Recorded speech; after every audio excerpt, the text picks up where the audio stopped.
Have you ever wished for a stronger sense of belonging, whether your workplace or within a group of passionate people, or perhaps you yearn to express yourself more freely and impact your world through your creative gifts?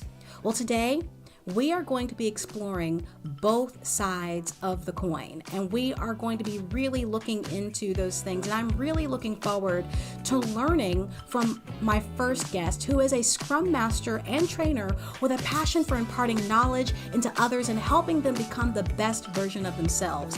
And on the next level stage, we have a soulful singer-songwriter who uses her music to inspire connection, community, and inspiration. That's what we're up to today on the Business Breakout. Get up on your feet, this is a shakedown. Order up that beat just like it's takeout. Show me you got soul inside those new shoes. And you can rock and roll with an attitude. So good, so fresh, just the way you like it. Whether you are searching for a team that truly understands you or hoping your voice makes a difference, that sense of community is essential.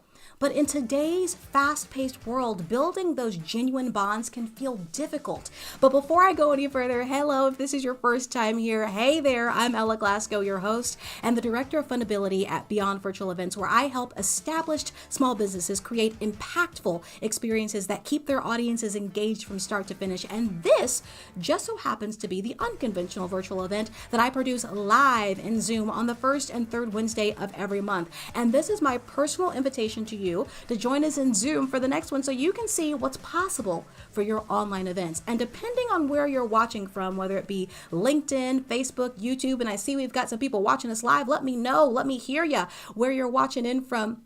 You can find that link to register. It will be in the description or the comments after the show today. So whether, we all crave a sense of belonging and a place where we can feel valued and understood and heard. And this need for connection isn't just about, oh my gosh, I have to pause. Marco is coming in from France. Hey, Marco. It isn't just about our personal lives, this connection that we crave. It really does extend to our work as well. So how do we cultivate that kind of collaborative spirit? So here to shed some light on building thriving communities in the workplace is Scrum Master, trainer, and founder of Scrum Masters of the Universe. I love that name. I really love that name. We're going to find out about how we got that. Please welcome to the show, Jamie Kriegel. Hey, Jamie! You there? So happy to be here today with you, Ella. What a pleasure. Yes, I am so happy to have you. Look, at first, I've got my questions lined up for you, but I need to know where Scrum Masters of the Universe came from. So when we originally founded, or when I had this inspiration to actually from a gal and now a good friend of mine, Angeli Leon, who was kind of mentoring me at the time, to step out of my comfort zone and create this community. I wanted to create a community where the Scrum Masters in my current organization could get out of their silos, get out and connect with the broader Scrum Master community and learn from the collective intelligence that exists there. And so we originally started literally as a Scrum Masters community of practice. And so we voted on names. We had those first few sessions, we had, maybe 50 people or so. And so this is the name that they voted on and chose for their community of practice, was Scrum Masters of the Universe. And so since then, it has evolved, and now I remember back in the day we were celebrating our 100th member, and now we are at over 5,400 members strong. We have a very strong global audience. And, people knew the name, so we kept it. But it's really for any Agile professional. And actually, we even do events that have nothing to do with Agile or Scrum, but more about leadership and leadership skills and building community, like you say. So I love that. We are not tied to Scrum mastering at all anymore, but that, I just couldn't bear to take the name away, I guess. I'm I mean, kind Scrum Masters of the Universe is such a great name. And for those of us who are watching, for those who are watching, I know we've got Mark and we've got some other people watching live, and we have people in Zoom with us as well. So for those that are less familiar, can you give us a quick overview of what Agile and Scrum mean in the workplace? Sure. So agile is just, it's a different way of working. It's working um, based on a set of principles and values. And Scrum is a framework within the umbrella of the agile methodology. And Scrum is really the framework for working in an iterative and an incremental cycle with a and we rely heavily on empirical data to make decisions about how we're going to move forward in our planning. So, for example, in the old world, I'm going to just speak to software development for now, although Scrum is being used in all sorts of industries, HR, it's being used in the medical field, it's being used in academia. This notion of incremental and iterative value delivery, but it started it basically what we do is in the old world we had a method called waterfall in software development. And so, all these engineers in marketing, they would go about creating all these requirements for some project, and then the developers, they would go and develop it, and then at the end you'd give it to your testers, and then you'd give it to your customer. And all of a sudden you realize you've spent months on this project, and you're like, you give it to the customer and they're like, ugh, that's not what I wanted. I wanted a car, you built me a skateboard, right? So this is a way that we're delivering value on a regular basis between either 2 weeks to 4 week cycles that we run. And Scrum gets its name from rugby, right? So how you carry that ball down the field, you're all working together as a team to get that ball into the goal. And that's really where Scrum actually came from, the name of Scrum. So That is that's so a high level, and I cool. think Scrum. Colleagues could say it much better than I did just then, but that's a general idea, and Yeah, it I makes love that. I love that idea of that it came from sports. And now that you say that out loud, I totally get it. I totally get that. And what I yep, want to know now is that, because I know you said that it's being used in different industries. It's not just in tech anymore, because I think that's where you said it right. kind of began, and now it's kind of branched out everywhere. So when it comes to Scrum Masters, which I know that you have a hand in training a lot of them, they play a crucial role in guiding teams. So what are some of the essential qualities that you're trying to instill in the Scrum Masters that you're training now? Um, Probably an eye for being product focused and outcome. I would say outcome focused. Also, um, a focus on value delivery and aligning with the strategic values of your organization, essentially. So we want to make sure that we're working on the right thing at the right time, and we're delivering value to our customers, value that they want, right? So that's why we're delivering often. Every 2 weeks we deliver something of value to our customers, and they're not having to wait until the very end to see the final thing, right? So Yeah. it makes change cheap, and if we it involves them in the process so that we know that we're building the right thing the right way at the right time. Right, exactly. I love that. And that's incredibly important. I mean, delivering the value that your client wants. I mean, we all have our own values and things that we may see that we may want, but at the end of the day, if we are doing that for a client, then that means we need to deliver what they expect and potentially help them to up level their expectations. So, beyond that technical knowledge that Scrum Masters need, I would imagine that they need to have exceptional facilitation skills as well. So, how do you Exactly. incorporate the development of those potentially soft skills into the training, So the programs that you do?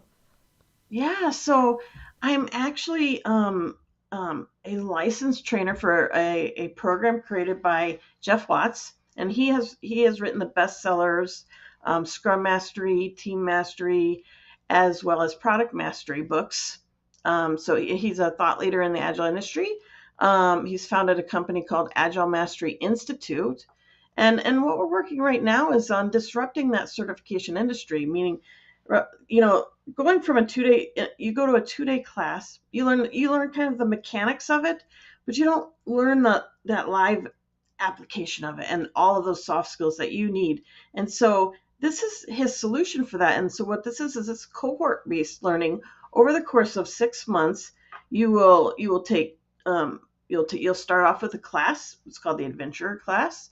And in that class, you're learning soft skills based on his model. It's called Retrained, and it's an acronym. But what you learn in that Retrain module are skills like um, understanding cognitive biases and how they come into play. Nonviolent communication. How can we have nonviolent communication in the way that we interact with our teams? Conflict resolution. We talk about um, having influence without authority, because Scrum Masters have no authority. We manage a process, but we're not managers of people. So how do you have influence in your organization? How do you find your voice and have that influence in your organization?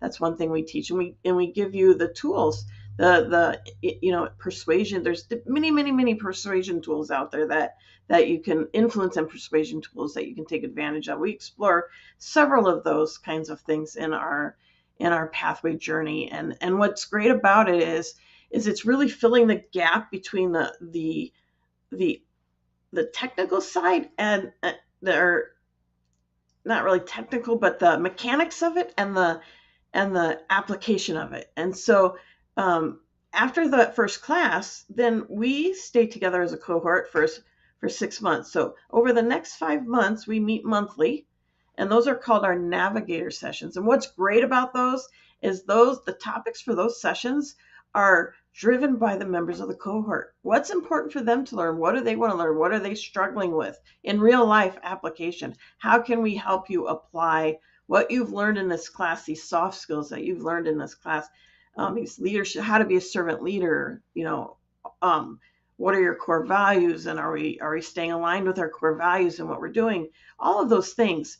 How do we apply that in the real world? And then, so those navigator sessions are gold because they are chosen by the members of the cohort. And then at the very end, we take a deeper dive on all of the topics that we covered in the first session in another class called the adventurer module. And then even after the 6 month cohort ends, you're not done, because we've given you a platform.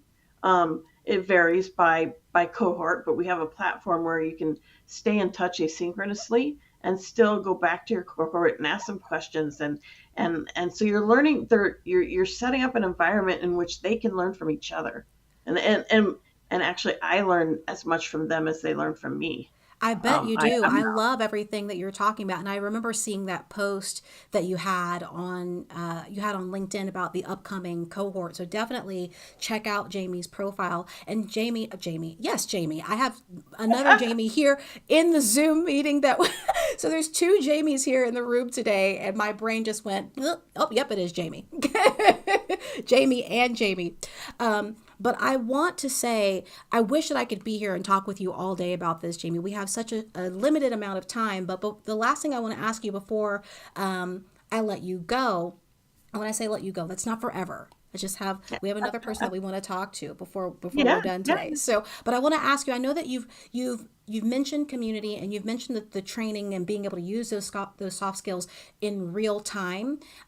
With that, what you've got with these over 5,000 people that are going through the courses now that you run, you've created a really thriving community with Scrum Masters of the Universe. So, why is community so important for Scrum Masters themselves? I believe that on a human level, we all need that connection. We all so we have some principles that Scrum Masters are at Scrum Masters of the Universe, and our vision is about connection, collaboration, and community. And it's important to have that community so that we can learn from each other, we can support each other, we can, I believe it was Katie Anderson that first said this to me. I'm not sure that it came from her exactly, but she's an author who wrote Leading to Learn, Learning to Lead. And anyway, she says in her book, 1+1 is greater than 2. And I've sort of carried that mantra with me in my mind. Like, it's really about that collective intelligence and support.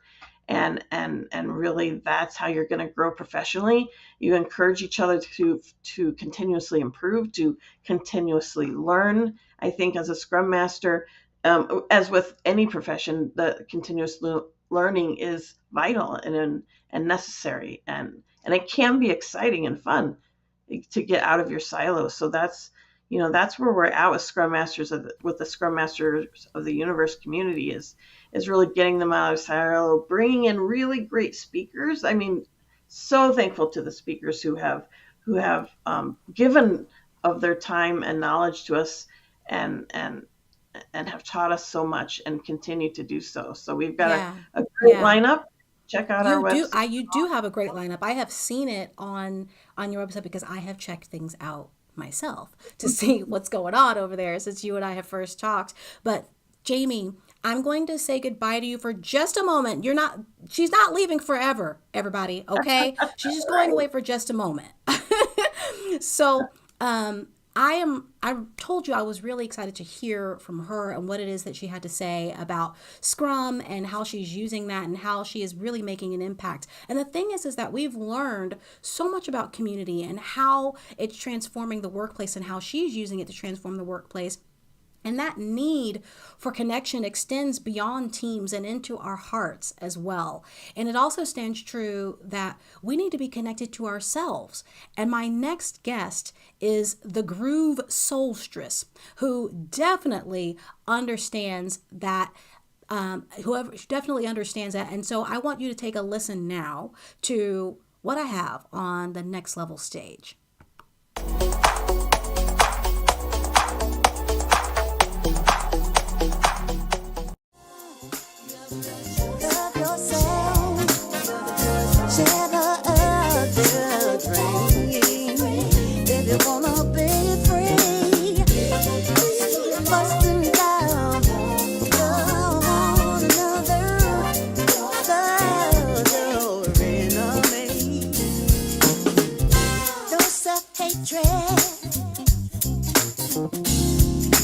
No insecurity, no. We don't need no arrogance. Surely envy will take you out of your mind.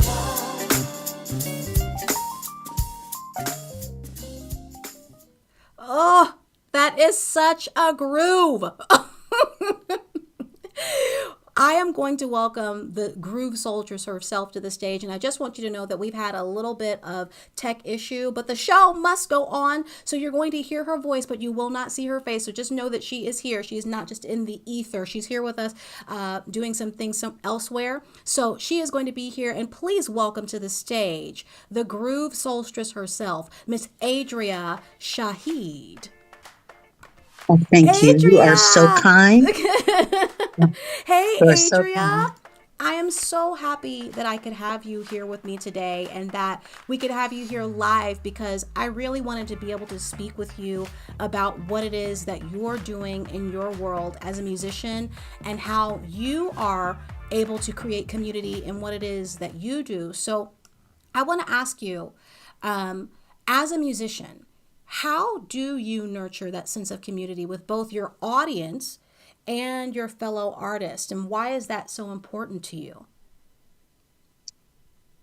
Well, I've been performing and writing, creating for quite some time, coming from a musical family.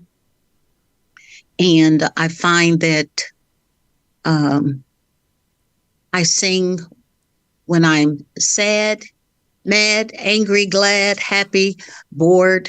It's all a part of me. And I just not more feel, but I see the need to give that energy back to the world. And it's through music. And also, as an artist and a musician, I see the need for women in particular to collaborate, to form stronger bonds so that we can be a balancing force in the music industry. Yeah, I appreciate your collaborative efforts as someone who has experienced that with you and working with you on projects as we speak. Yes. We have projects together, and I love that about you. It's one of the first things that I noticed about you is how willing you are to bring people into your circle, and I appreciated that when I moved to Columbus. That being said, you mentioned you're being a songwriter, and I know that you draw on your personal experiences. So what is your process for turning those raw music, those raw moments, I should say, into music that really resonates with your listeners? Well, it's kind of weird. I think everyone's different. I awake in the middle of the night with melodies in my head and I record them on my phone. Thank goodness for the new technology.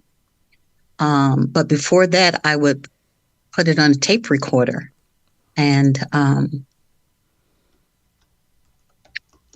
would work with it's funny working with other musicians. It's almost like it's a relationship. You have to find someone that understands and feels what you're doing and can complement. So that is the challenge, is finding someone to turn my melodies and lyrics into a foundation of songs and be willing to collaborate with me. So I'll say that. Yeah, I can remember. I remember the tape deck days. I remember. Did you do like my aunt taught me to do, where you take like you have to have two tape decks so that if you have harmonies that Yes. you also have in your head, you record on one tape deck and then you get another tape on the other tape deck and you play the other tape deck back while you're singing with it into the other tape deck. Did you do that too? Yes. Or anybody? Yes. We did what we had to do back in the day, Yes. Adrian. So I also understand, and I hear what you're saying about being able to find those people that have that can understand the vision that you have Mm-hmm. for the music that you're creating. If when you have a vision for something and you're maybe not as skilled on the other pieces that need to be required to make that vision happen, it really does take an element of trust, a big element of trust, Absolutely. to hand that baby over to someone else to help you bring it to bring it fully into life. And Mm-hmm. you're doing all of this as an independent artist. And you mentioned women and we're working in within a complex industry. So what changes have you faced and what advice would you give? Changes besides, now we can record on our phone instead of into the tape deck. What other challenges have you faced and what advice do you want to give to musicians that may be starting their own journey? First and foremost, every artist, musician, singer should learn an instrument and be able to read music charts. It's going to position you immediately in another musician's eyes. They will know, you'll be able to communicate with them uh, on a much better level. They're going to respect you because when you say C sharp and C sharp to a B flat or blah blah blah blah, they'll say, oh, she knows. Or if they're playing a wrong note, this is the main thing. If they're playing the wrong note, you can turn around and say, no, I said such and such and such to such and such. Um, that way, they just don't deliver or give you what they hear, but what you need to hear Right. in order to present yourself in the best manner. Yeah. So the other thing is, this is a very egotistical business. Um, so in sharing with others helps helps me personally to keep that ego down, because everyone wants to tell you how great you are. And I'm very uncomfortable with that. I do understand the gift that I've been given, but to try to put me on a pedestal to fall off of is very scary. And so involving other people humbles me and keeps me balanced, and lets me know that we can all be replaced. So do what you do best in your lane and invite those to it. Yeah, yeah, I love that. Thank you so much for that. And the time literally has flown. And Adria, I'm going to bring you back in just a second. But before we do, the thing that I realize, and I hope that you all realize, is that with the guests that we've talked about today, I hope that you've come to understand, if you didn't already know, that building a thriving community takes time. It takes time. And what's a small but impactful action, those things can happen. And that's what I want to talk with our guests about as we kind of roll out for the last bits of the show today. I want to talk to both of you, Jamie and Adria. First, thank you both for being here today. And I want to ask you this question. This is going to be for both of you, okay? But I'm going to give you a minute to think about it, and I'll give you, the minute's going to be like eeny, meeny, miny, mo. Think about it. Okay. So the question is that now that we know that community takes a long time, it takes time to build. What is a small but impactful action that our viewers today can take to this week, that they can do this week to start laying that foundation for stronger connections within their chosen sphere? Okay? That's the question. Eeny, meeny, miny, mo. Adria, you're first.